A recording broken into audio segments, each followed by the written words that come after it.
C'est la première fois du mercato que je vais être aussi dur avec un joueur parce que typiquement, c'est le style de joueur que je n'aime pas du tout, voire que je déteste le plus dans le football.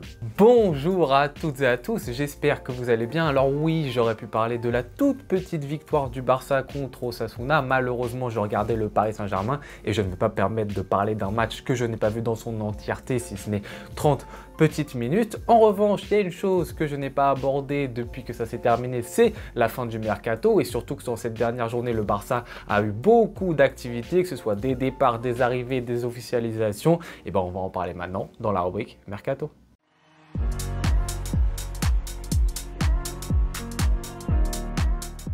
On commence cette vidéo par les arrivées. Joao Cancelo, j'en ai parlé déjà dans une vidéo où j'analyse pendant 8-9 minutes son cas au Barça. Je vous remercie d'ailleurs parce que cette vidéo est la plus visionnée jusqu'à présent. Je vous remercie énormément pour vos commentaires qui étaient super sympathiques. Ça fait toujours plaisir. Passons donc directement au deuxième Joao, monsieur Joao Félix qui a rejoint le Barça. Et je suis désolé de vous le dire, mais là je pense que c'est la première fois du mercato que je vais être aussi dur avec un joueur parce que typiquement c'est le style de joueur que je n'aime pas du tout, voire que je déteste le plus dans le football. Et quand je dis ce type de joueur-là, c'est bien évidemment qu'il y a eu plusieurs exemples et plusieurs cas encore aujourd'hui de joueurs comme ça que vraiment j'ai beaucoup de mal à apprécier. Donc des joueurs qui aujourd'hui ont ce même profil, je peux parler d'un Havertz par exemple, qui fait beaucoup débat à Arsenal. Je peux parler précédemment d'un Pastore au Paris Saint-Germain, hors sa première saison qui était excellente. Et je peux parler certainement dans un futur proche de Cole Palmer. Certes, bon, c'est le tout début, on va pas trop s'avancer sur la suite. D'ailleurs, un type de joueur, si on le remarque bien, qui ont à peu près le même profil physique, hein, des grands joueurs un peu frêles. Et ce type de joueurs-là qui, je le tiens à dire, hein, c'est important, sont des joueurs ultra talentueux. Des joueurs qui sont capables de faire des différences exceptionnelles, que ce soit par la passe, que ce soit par le dribble et des fois même des frappes de l'extérieur de la surface, etc. qui ont une vision de jeu extraordinaire, qui sont capables de se sortir de situations dont eux seuls ont la capacité de pouvoir s'en sortir. C'est des joueurs vraiment au talent et à la capacité qui est hors norme. Ça, c'est un fait. Mais le problème, c'est leur niveau d'implication sur les matchs. Et c'est un niveau d'implication qui est trop changeant. C'est trop, des fois oui, des fois non. Et c'est des joueurs qui, oui, si on regarde que les highlights, qu'on tape leur nom sur YouTube et qu'on se tape 10 minutes de vidéo, on se dit c'est les meilleurs joueurs du monde, il n'y a aucun problème. Mais ce joueur-là, il faut regarder les 90 minutes des matchs. Il faut regarder les 38 journées de championnat pour vous rendre compte que c'est des joueurs qui ont trop des problèmes justement d'intensité, de cohérence, de constance dans les matchs. C'est des joueurs qui vont tout le temps tenter. Et ça, bien évidemment que c'est important pour des joueurs qui sont à la création de pouvoir tenter. Un joueur comme Neymar, c'était important à une certaine époque qu'il ait cette permission pour pouvoir créer, pour pouvoir tenter, parce que c'est ce qu'on demande à ce type de joueur-là. Mais le problème avec les joueurs, les autres que je viens de vous citer, ils mettent tellement rien dans leur intensité, dans leur envie, que forcément, ce qu'ils vont tenter, ils vont le rater. Donc ça va passer, hein. Une fois, Joao Félix, il va mettre un but incroyable. Un match sur 6, il va mettre un but, ça va être incroyable. Une fois sur 6, il va faire une passe décisive qui va être incroyable. Oui, mais le reste du temps, ce qu'il va faire, en tout cas ce que je l'ai vu faire dans sa carrière depuis aujourd'hui hors Benfica, c'est trop inconstant. Et ce qui est ultra frustrant avec ce type de joueurs-là, c'est que comme je vous l'ai dit, ils ont la capacité et ils sont nonchalants. On le voit dans leurs mouvements corporels. Dès qu'ils ont raté leur gestuelle, dès qu'ils ont raté quelque chose, ils commencent à s'effondrer. Ils s'effondrent sur un match, ils s'effondrent dans une saison. Javier Pastore, moi je me souviens de lui en Ligue 1 avec le PSG, ça se sentait au début du match, sa seule intention au début du match, c'était de mettre un petit point à l'adversaire. Et il tentait que ça pendant 90 minutes. Et il perdait un nombre de ballons parce que derrière ces joueurs-là, comme je l'ai dit, ils vont pas au duel, ils vont pas jouer le ballon de la tête, ils vont rater leur dribble et puis ils vont pas se replier, donc ils vont rester les bras croisés comme ça. C'est sur un comportement général que c'est super énervant en tant que supporter de les voir évoluer. T'es ultra frustré avec ce type de joueurs-là qui ont la capacité de faire d'énormes choses, mais qui sur le terrain ne montrent rien et montrent un côté nonchalant qui est insupportable.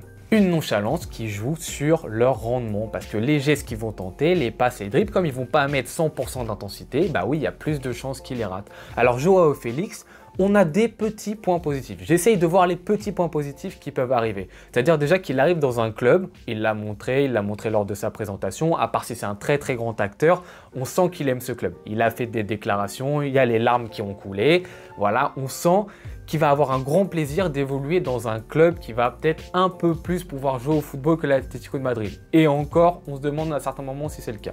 Mais au moins, il va être épanoui dans ce sens-là. Il ne va pas être dans une équipe où il va être reclus, il va devoir faire des efforts qu'il ne devrait pas faire. Donc, on peut avoir une version de Joao Félix qui est plus intéressante. L'autre point positif également, c'est qu'il va être dans un secteur de jeu. On l'a vu notamment avec les départs d'Abdé et de Fati dont je vais parler juste après. Le couloir gauche colle sa ligne. On a compris que Xavi voulait le laisser qu'à Baldé. Donc lui, ce qu'il veut, Xavi, c'est un joueur qui soit plus dans le demi-espace gauche. Donc un peu plus axial. On sait que Joao Félix n'est pas un joueur vraiment de ligne, en tout cas je trouve, qui est plus un joueur qui a envie de jouer plus dans l'axe numéro 10. Donc s'il est dans ce demi-espace gauche-là, pour moi, c'est son positionnement parfait. Donc le côté, il aime le club, il va s'investir, plus le côté, le positionnement, c'est le parfait pour lui. Là, je pense que Joao Félix a les cartes en main. Maintenant, il n'empêche que j'oublie pas le passé et j'oublie pas que c'est le style de joueur que j'aime pas du tout et qui peut me faire péter un câble à tout moment. Autre point à souligner, c'est un prêt sans option d'achat d'1 an. Donc la question qui va se poser si on voit un peu plus à long terme sur Joao Félix, c'est s'il surperforme au Barça, l'Atlético de Madrid, ils vont vouloir le vendre cher l'année prochaine. Il y a des clubs en première ligue qui vont pouvoir aligner. Nous, l'année prochaine, ça va être encore difficile économiquement parlant. Est-ce qu'on aura la capacité de le recruter? Il y en a qui disent oui, mais il est amoureux du Barça, du coup, il va faire des efforts, il voudra quand même signer au Barça plus tard. Le football, Jorge Mendes, son agent, c'est pas aussi facile que ça. Donc déjà, ça aussi, c'est un petit point de questionnement qui va être important dans le futur. Maintenant, on parle des départs entre parenthèses, parce que les gros départs, c'est surtout des prêts. On peut commencer par l'Anglais qui a effectué 4 saisons au FC Barcelone avant d'être prêté l'année dernière à Tottenham. Première saison à Barcelone, ça allait encore. Il y avait encore ce rôle où il échangeait un peu avec Umtiti. Umtiti lui avait bien parlé, ils s'entendaient très bien les deux. L'Anglais jouait quelques matchs par-ci par-là et remplaçait justement Samuel dans des moments où c'était plus compliqué. On voyait certaines choses très intéressantes de la part de l'Anglais. Puis, les choses ont avancé, les saisons ont continué, et là on a vu un Langlais qui s'est effondré.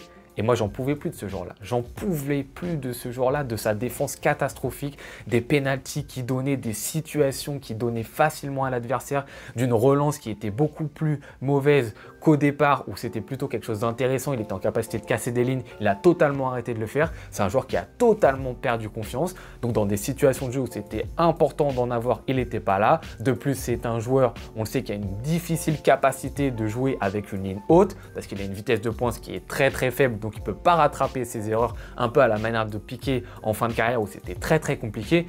Donc moi, l'Anglais, j'ai prié pendant très longtemps qu'on puisse le vendre. Malheureusement, on ne le vend pas, on le prête. Bon, on le prête à Aston Villa. Aston Villa qui est en capacité, je pense, avec Emery, de mettre en valeur le joueur. Il faut absolument qu'il joue. S'il est mis en valeur, peut-être pourquoi pas l'année prochaine en faire une plus-value, le transférer dans une équipe de première ligue qu'il aura vu cette année puisqu'il évolue dans ce championnat. Là, ça peut être intéressant, mais il faut absolument qu'il joue à Aston Villa pour ensuite qu'on puisse le vendre l'année prochaine.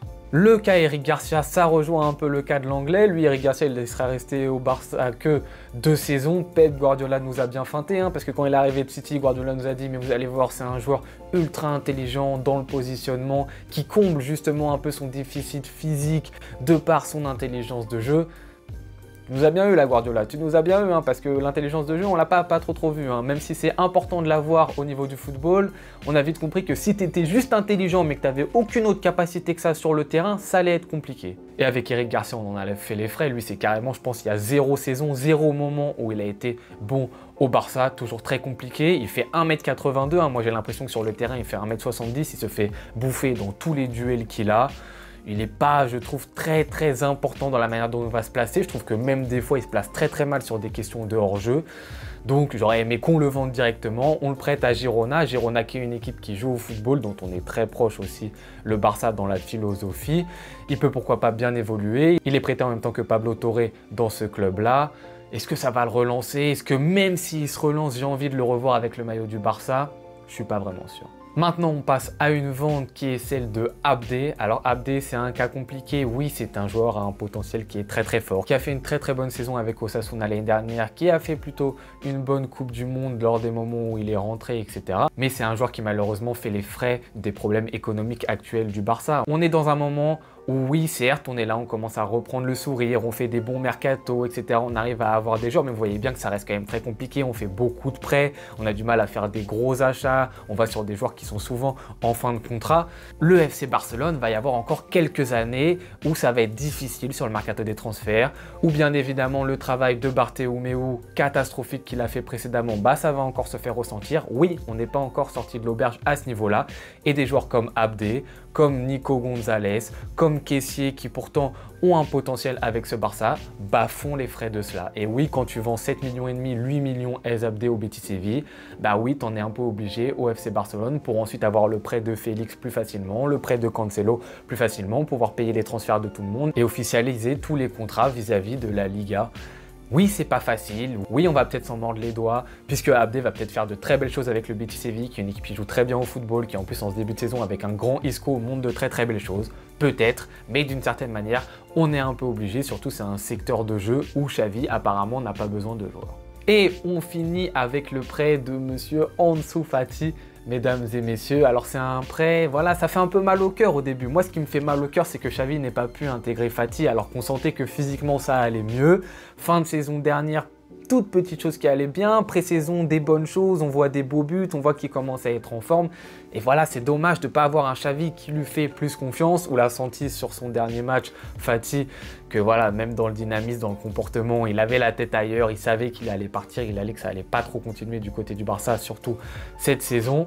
C'est triste, voilà, je suis malheureux de cette situation, mais la situation, on la connaissait. Et maintenant qu'on la connaissait, quelle était la meilleure des situations qu'on pouvait avoir? Bah, je pense que c'est celle qu'on a eue, c'est celle déjà d'un prêt. Donc déjà, on n'a pas vendu Fati. Ça, je suis bien content parce que je pense qu'on allait s'en mordre les doigts. On allait avoir le syndrome du bus, comme j'en ai parlé pour Ousmane Dembélé. Le jour où on a attendu qu'il arrive, puis il allait surperformer ailleurs. On allait vraiment, je pense, être très frustré si on avait fait un départ définitif. Là, on le prête, c'est très intéressant. Au tout début, quand j'ai entendu la possibilité d'un prêt, je me suis dit ça serait bien en Espagne, comme ça il reste dans le championnat espagnol. Il commence de plus en plus à se familiariser avec les équipes. Du coup, il sort pas du serrage un peu espagnol. Côté allemand aussi, ça pouvait être intéressant parce qu'on sait que pour les joueurs offensifs, c'est très bien de se former là-bas parce qu'ils prennent beaucoup en confiance, ils ont beaucoup d'espace pour jouer, pour évoluer, pour vraiment montrer leur plein potentiel et donc pour gagner en maturité. Et surtout, le championnat que je voulais pas, c'était le championnat anglais parce que je me suis dit, avec les problèmes physiques de Fati, ça va être très compliqué, c'est un championnat très intense, il va peut-être avoir des appréhensions mentales avant d'aborder les matchs, ça va être très compliqué, tout ça, il faut peut-être quelque chose de plus doux pour sa reprise. Mais finalement, c'est dans le championnat anglais qui va, mais c'est peut-être dans la seule équipe où je l'aurais vu pouvoir performer, c'est à Brighton, le Brighton de De Zerbi, le Brighton de De Zerbi qui fait rêver beaucoup de gens depuis un an, cette équipe qui même avant avec Graham Potter proposait un très beau football, qui continue dans sa lancée. Alors la petite question, c'est comment ça va se passer avec Mitoma qui joue sur le côté gauche, Fati aussi qui vient côté gauche, donc Fati devrait certainement jouer plus dans l'axe, il devrait aussi y avoir pas mal de permutations. En tous les cas, ce qui est intéressant, c'est de voir que De Zerbi apparemment souhaite vraiment Fati dans son effectif, lui fait grandement confiance. Donc il va avoir beaucoup de minutes de jeu et ça c'est très bien dans une équipe qui prône vraiment un football très attractif, très offensif, qui va garder les mêmes préceptes un peu que le football barcelonais, que le football de Xavi, même si le football de Xavi en ce moment c'est difficile un peu de voir ce que ça veut dire.